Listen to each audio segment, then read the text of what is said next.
Hey folks, Tim Berglund here. Continuing our holiday break, I want to say thank you again for listening, subscribing, reviewing, sharing, just being a fan of this podcast. Keep helping us spread the word. We are not going to stop. In fact, if you've missed the announcement so far, we're starting a new special series launching early next year called Keyboard and Quill.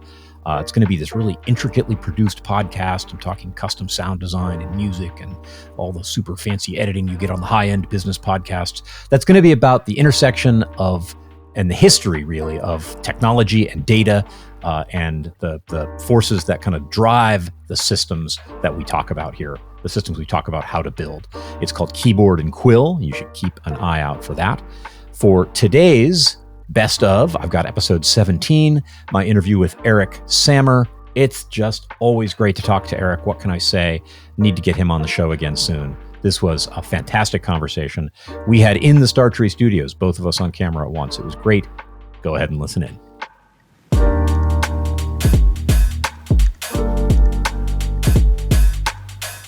Hello and welcome to another episode of the Real-Time Analytics Podcast. I am your host, Tim Berglund, and I'm joined in the studio today by Eric Sammer.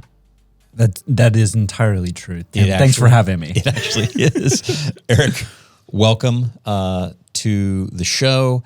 And Eric, if you don't know him, he is the founder and CEO of a company called Decodable.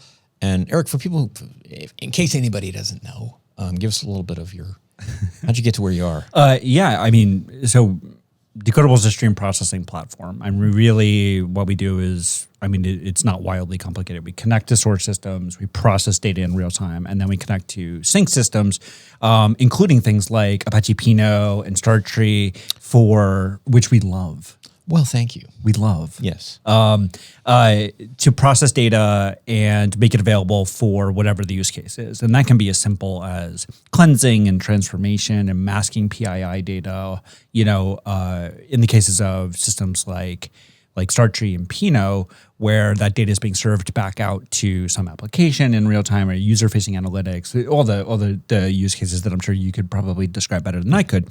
But also things like powering data warehouses for offline analytics and model serving and those kinds of things, or even just feeding that data back into other Kafka topics that are powering like microservices and those kinds of things. That's kind of Decodable in a nutshell. Yeah, so integration and real-time compute, streaming compute. That's right. Yeah. That's right. So both SQL and these days we also support kind of what we call custom pipelines. So basically like the Flink API. So you can build, you can take a pre-existing Apache Flink job and kind of drop it into Decodable and get like all the Decodable magic, nice. All the sort of hosted, managed stuff that we do around Apache Flink and Debezium and those kinds of things. Yeah.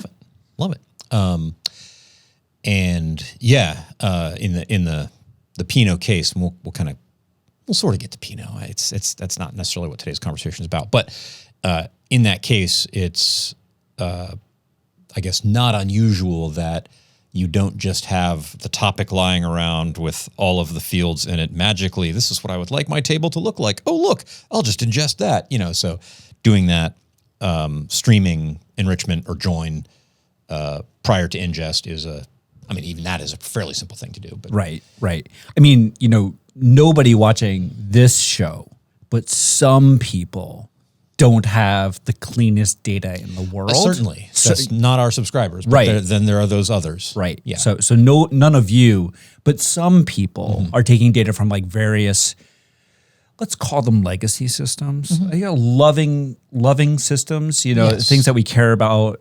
Critical data, jokes aside, it's everything from like, ERP systems and like CRM systems, and then joining that with like user behavior data or something like that, or clickstream and event data, or ad serve, ad event, ad Truly impressions. evented things with legacy sort of entity data. Right. Yeah. Right. And then, getting that sort of structured the right way. And especially if that data is coming from multiple systems, sort of normalizing that, even the field names, and sort of making it optimized for the least amount of what I would call useless processing at serving time. So like there's certain processing you need to do at serving time, or sort of like presentation application time, things like aggregations and sort of, filters and projections and those kinds of things. But I think what you don't want to be doing is like crazy regex, to like parse out sort of different elements or rename fields and all these other kinds of things to serve that data in real time. At serving time. Right, at serving time. Yeah, you'd rather not. If the thing that you care about is latency and query concurrency, right? So the question here is like, can we cook that data in the way that is most amenable to the end application? Like, at least in the case of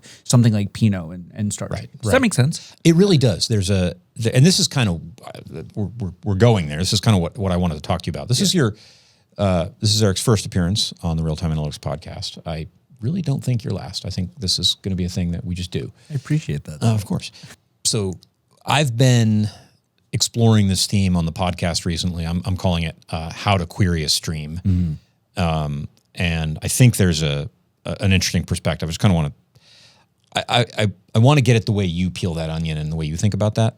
But the thing you just said about cooking the data to make it most amenable to that low latency, high concurrency querying, like you do with Pinot, if Pinot is the terminal state or terminal location for the data, that's a good idea. Yet there is still a slider that you set there, right? Because the old way of doing it before, say, there was a Pinot or anything like it, if you had to do this, you had, and we were talking before the show, we were talking about the serving layer. You said something about serving.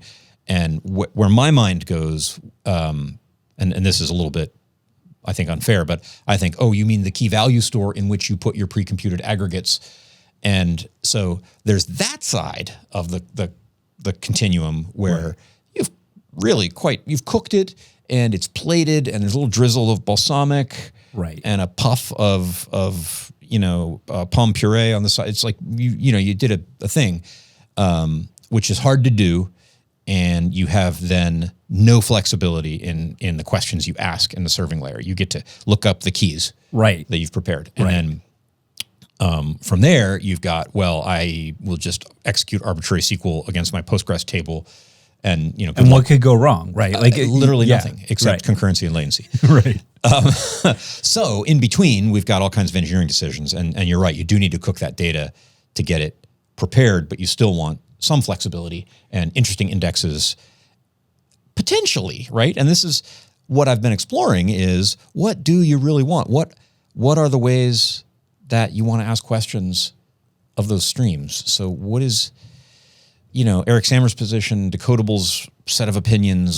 What's your perspective? I think you nailed it, right? Like, look, in a perfect world, the cooking of the data is largely in a perfect world that would be unnecessary. You'd be able to do whatever you wanted. Like in a perfect universe, you'd be able to do like whatever you wanted at runtime, at query time. Because there are infinite computing and storage resources available in the serving layer. You can do whatever you want and it's instantaneous. Yeah. And so to your point, you can think about that as, okay, so like if that's the ideal state, assuming that it is, and again, like with reasonable data quality and those kinds of things, right? So like there's always like those kinds of things that you probably want to do. But like, and then at the other end of the spectrum, there's the optimized for a single use case, which might be like ad serving and optimization, like a behavioral vector, like a feature vector, or something like that, which might be at the very far other end of that.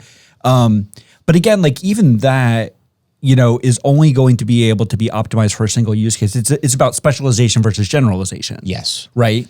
And so I think what people are doing is that they're trying to get as close to the generalized case as possible so that they don't have to support multiple kinds of systems. So they can reduce like the operational overhead and the systems they need to support. Like if I needed 15 different databases to serve like one application, like at some point that becomes prohibitive, in terms of like overhead and stuff like that. So at some point it becomes, resume altering. Right. Exactly.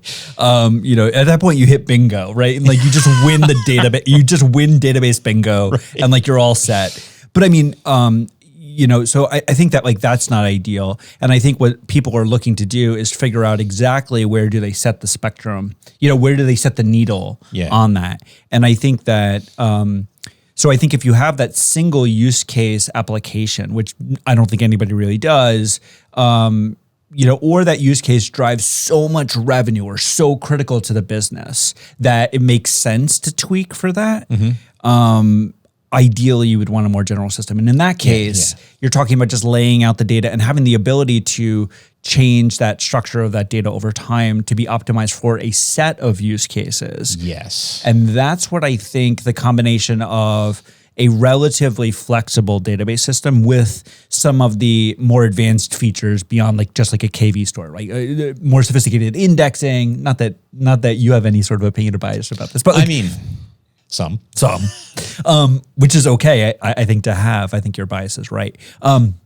But to have sophisticated indexes, long-term storage, support for aggregations, maybe even joins and all of these other kinds of things that I think Pinot is a good example of a system that does this pretty well, and at scale while still getting sort of the latency and stuff like that. And then you have this other side of the coin. And I think stream processing is meant to complement that and be the Swiss Army knife to cook that data to whatever degree makes sense before it flows into that system. Yes. And that is, I think we've laid out a set of engineering decisions and really economic decisions, same thing, a family of trade-offs between those two extremes because you allowed, and I think we have to allow for the possibility of that key value serving layer. Hey, maybe there's a time that's what you need and it's appropriate to build that. And even though you're aware of real-time analytics databases like this time, no, we have to do this. I think we can grant that wise engineers might make that choice. Right. You're still sacrificing, you're going to get all the concurrency and all the latency, low latency, all the 1/over latency that you need. You're going to give up on freshness because you have to pre-compute, and that's the thing. But so you do that, but that's unusual. That's kind of strange. And over here, you're with the more, as you say, supporting more use cases. Another way of looking at that is you're saying, I'm not going to make those decisions in the infrastructure layer. I'm going to be able to push those decisions out into the application layer. Right. So now I can construct a query and change my mind in the application about what I'm going to do. And we're allocating where the complexity goes. And this is a bunny trail we need not explore long. It just reminds me of Kafka. And Kafka's kind of decision to be dumb internally. It's stuck with that, and I think it's a very good decision because I've presented slides about Kafka and sort of intended software architecture, and the more tenured people in the audience have said, "Hey, that looks like an enterprise service bus. I've seen this. I see you. I'm going to find you." I have opinions. Right.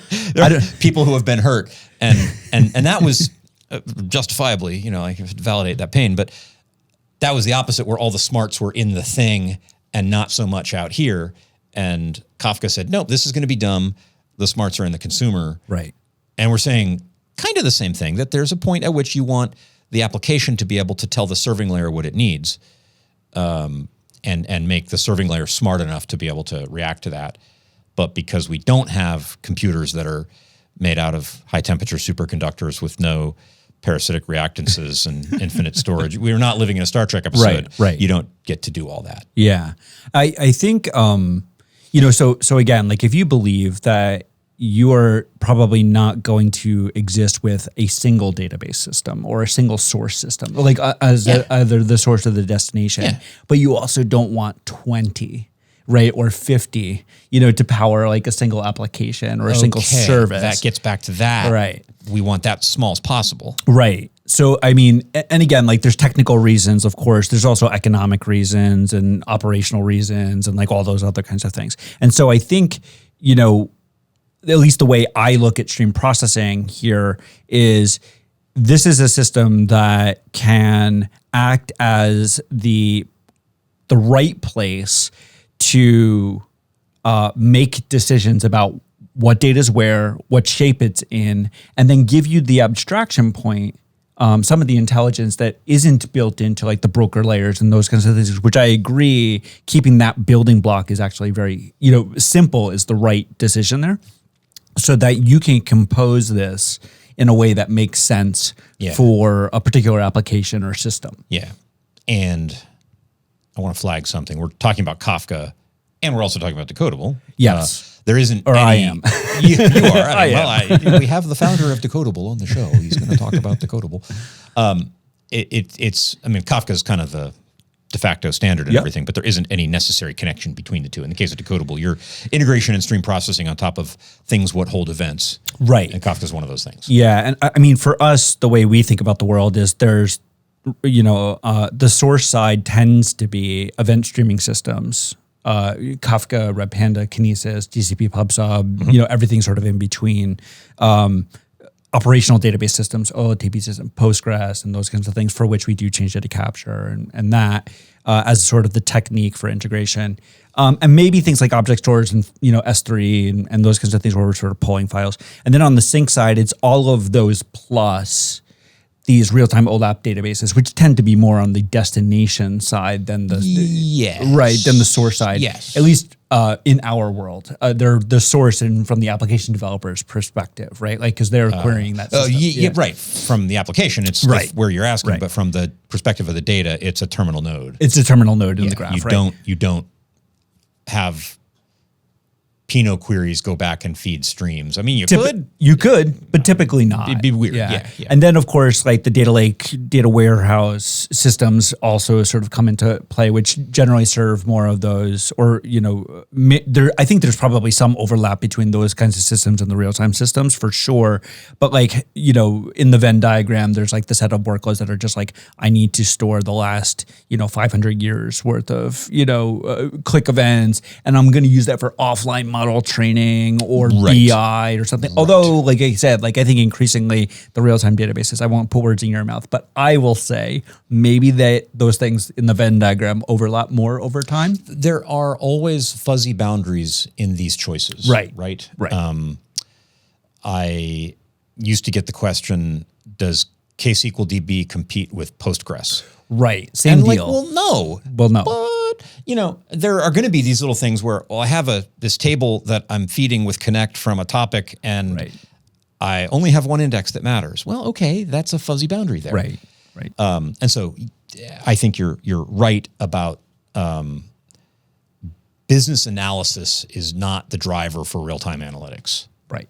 Really. But I think in the margins, there will be interesting questions, and going forward into the future, as people are understanding that exposing the data of the enterprise to business analysts and decision makers was the thing that was cool 30 years ago, and the thing that is cool now is exposing that to users. Once that's established, then I think the notion of how one serves data and how long it ought to take and what we do with it, there's a shift there, and there's probably expansion into more traditional business. Right.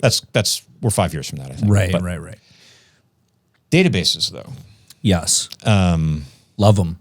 Aren't they great? Yes. Love them. Where would you be without them? Where would you be without them? Yeah, I also love them, and there's an interesting spectrum there. And I kind of started this idea of querying streams, and I kind of want to come back to that. And what do you think about that? Because we agreed that Pinot, just for the thing that I focus on, that's a terminal node. Right. The data goes there, and then applications ask it questions, and that's great, and it's engineered for that. And you kind of have to have something that's engineered for that for it to meet the non-functional requirements that exist there. And then there's Postgres, which everybody knows and loves, and it does things. And in between, there are the so-called streaming databases. I just mentioned there's been KSQLDB that Confluent has had. Yeah. There's Materialize, there's Rising Wave, there's Delta Streams, there's all these folks that we know who are solving this problem. What's going on in there? Because that's another one of these, there's a sliding set of trade-offs. Yeah. So how do you reason about that? When is it right to do one versus the other? And I'll preface this with, I have a horse in this race, right? So talk about your horse too, please. Yeah. So, And I say that purely for like full disclosure reasons, right? Because I think the context around this matters. So, I mean, my perspective on this is that very practically, stream processing and things like materialized view construction and maintenance and the actual query side of this, right, are effectively three components to the end-to-end flow there, right? Okay. And so like there's a group of people, and I'm probably in this camp, who believe that we will probably never build a better query, like storage and query layer than a team of people dedicated to something like Apache Pinot. Okay. Right? And so our perspective is there's an entire team or company's worth of work, community's worth of work to be done there. And there's all sorts of different reasons why you might choose different storage engines for all the reasons that we were talking about before. Like sometimes KV Store, makes sense. Sometimes it's Pinot. Sometimes it's an OLTP system because you want to do in-database joins and like all these other kinds of things that like your dimension data is already there. And so you might, and like your fact table, for lack of a better definition, is small enough that what you actually need to be able to do is like join and then serve that data as part of a larger application. Like who knows? My position is like there's so many variations on that it's very difficult to imagine gluing those things together in one system versus allowing the customer to say, I can cook and prep this data in various ways and then send it to whichever system makes sense for our use case. Okay. Right. So I think that separation for me is sort of like keeping the smarts out of Kafka. Okay. It's about keeping the stream processing layer. And again, there's trade-offs, right? Like I want to be clear about that, but there, is about keeping the stream processing layer relatively simple compared to that plus all of the stuff that Pinot does, as a for instance, which is like a whole nother can of worms. And ultimately, what we see is that there's no one destination for this data. I think, like, to your point earlier, like, it's going into Pinot. It might also be powering various other things. And our sense is that if you try and cram that into one storage query, sort of, serving what I simply refer to as like serving, of that data. Combined, serving broadly and not my serving means key value store bias, but just where it goes for people to ask questions. Right, exactly. To the application, like in sort of like whatever that is. I think that there's many different ways that needs to be done. And there are different scaling properties. Some of these systems are horizontally scalable. Some of them are vertically scalable. Some do both, right? There's services and API calls that need to get powered. It is the data integration method for a lot of external systems and those kinds of things as well, like writing data into an S3 bucket that, like, if you're a B2B company, like a customer then has access to, like, as a way of exposing, telemetry about, their account, like think audit log or something like that. Okay. So from our perspective, keeping those things separate has some pretty distinct advantages. And so, like, that's how I think about Flink versus like the streaming databases of the world. That isn't to say that I think that means that there's no good technology there. I mean, with all the love in the world to Pinot and StarTree, I think that there are use cases where, like, you want to use a Rising Wave or a Materialize or KSQL DB, whatever the case may be. And in that case, we would, like, internally at Decodable, we actually don't think of us being sort of competitive with these things. We think of them as also being terminal nodes. Yeah. Right. Yeah. That applications can then rest on. Right. But, like, there's other places that data goes. Yeah. And see, intuitively, I think that's true too. That there is this streaming database niche in the world, and I don't know how big it is. And it feels like we're very much in an exploratory phase of that part of the stack right now. I think so. There's this flowering of companies solving the problem. Right. And There's clearly a there, right? There's a there. You know, there's enough people there who think that that's the right way to do things. And like, look, from my point as a vendor, it does not matter what I think. Like, yes, I have a view of the world. Fair enough. What matters is what customers want to do. Yes. What like people watching this kind of show want to do with this data. And like, I kind of look at that and go like, do I really have a right to say like, you're doing it wrong? Like, it's just like a bad look. It's a bad look. Yeah. Your job is to serve them in the way with the things that you do. Yeah. Right. Yeah. Right. I mean, we still have points of view, but certainly have a vision for to, you know, yes. if you will, a vision for the world. well, Tim. you know, that's here we are in the Bay Area. Recently moved to this, so I have to have a vision for the world. Welcome. I'm told I have to have a thesis. Do you have to have a thesis? Or I is that think you just have for to have VCs? you have to have a thesis. Okay. You definitely have to have a rolling fund.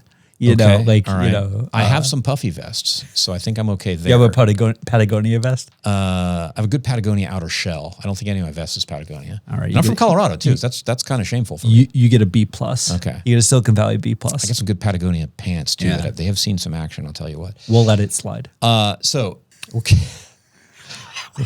I appreciate that. Whatever just happened. I'm learning to adapt to this Yeah. new area. So the streaming database question and that middle ground, I'm trying to figure out, like, I know that is not a general purpose analytics solution, because generally your indexing flexibility is low, right? You tend to get kind of key value looking things. Yeah.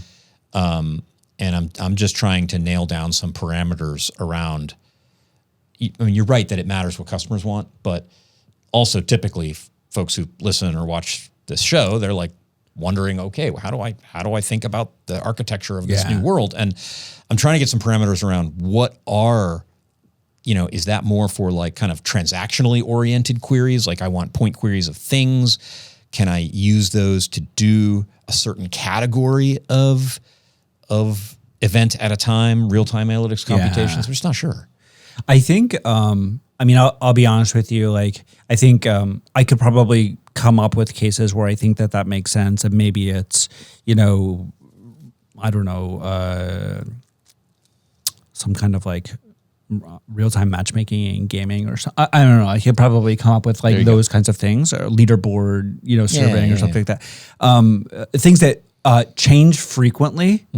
And benefit from having the most recent, you know, the freshest data, you know, humanly possible there. You know, I also believe that you can do that with Postgres and those kinds of things. And like, it's the thing that you already have, or MySQL or Mongo or whatever. But I recognize that like there's some batteries included by having the processing integrated tightly with the serving layer. At the same time, I think the litmus test question for a customer is for a user of the, you know, if you're like building, you know, a platform and trying to figure out like when and where do I use these things, is like, does this data or a version of this data, a cut of this data, go to multiple places? If the answer is yes, I think you actually want a stream processing system, not a real-time database. Yes. And sorry, a streaming database. Because I recognize that like streaming database, real-time database, there's a little bit of like fuzziness for some people around those terms. When I say streaming database, I mean things that sort of natively do like the stream processing workload and like the materialized view calculation and those kinds of things. Again, like a rising wave or a materialize or a KSQL DB or something like that.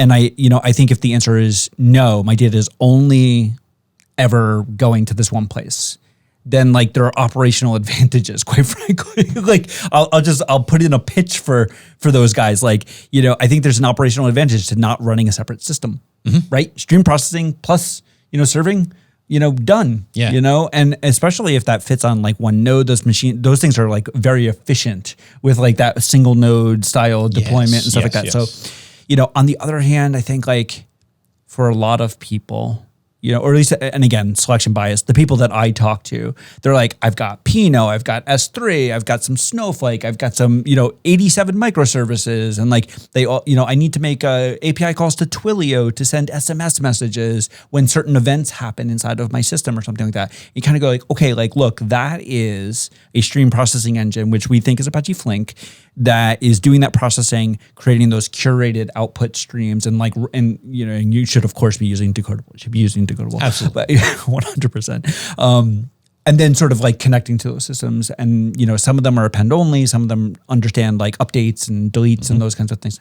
Pinot understands upsearch these days. Yes, it does. So like that stuff is super cool because we can emit, like we do change data capture processing and then like flip bits in those records, like in real time. And then you get the low latency query and like the query concurrency. So if you're serving any kind of like, again, I'll use the leaderboard thing because Diablo 4 just came out and I'm playing a lot of it. Nice. Shouldn't say that, but like I am. I'll play a lot of it. You need ways to decompress. Right. I frankly want to make more time in my life. Founder therapy. That is what I'm Let me tell you. about. Yeah. But I think like being able to serve all those different use cases is, that's the Swiss Army knife in my world. And to me, that's the difference between a streaming database and a stream processing platform.